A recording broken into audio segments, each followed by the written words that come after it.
Think about the exact words that we are using. There is this vortex that you are allowing or resisting. And if you're allowing it, it's the path of least resistance.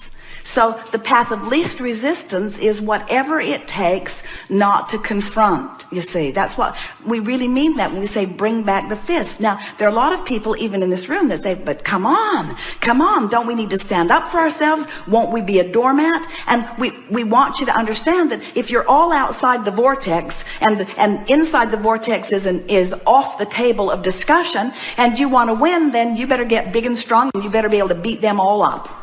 And that's the game you play in. Let's call it the out of the vortex game, where brute force and good debate is really where it's at. But one who's in alignment is millions of times more powerful than those who are not. So if you make the decision that you want to connect with your true power, that you want to connect with who you really are, and further, you can't be joyful unless you do that, then it makes you willing to just let those things go by the wayside while you collect yourself inside the vortex.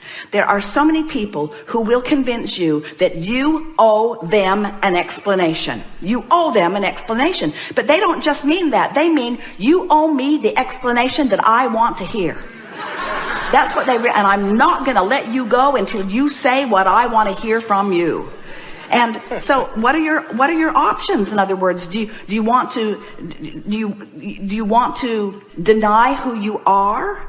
And this is really a big issue. It's the reason it runs so deep within so many of you, because the day you were born, you had a guidance system that people on the planet around you, mostly outside the vortex already, were saying to you, in order for me to feel good, you need to do these things. And so right away, almost all children look to their parents and teachers, and when they're smiling, then that's good, and when they're frowning, then that's bad. In other words, and they give up their own relationship to their own vortex by letting themselves try to please this one and this one and this one and this one. But then the longer you live, the more you realize that they're all fickle and they all want different things from you, and it just drives you crazy.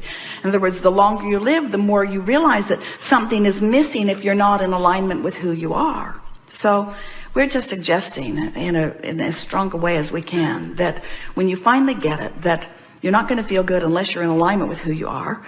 But the big benefit, we know it's a big price to pay. I have to pay the price of joy in order to find my power. That's really what we're talking about. You have to pay the price of consistent joy and happiness and appreciation and alignment in order to really come into your true power.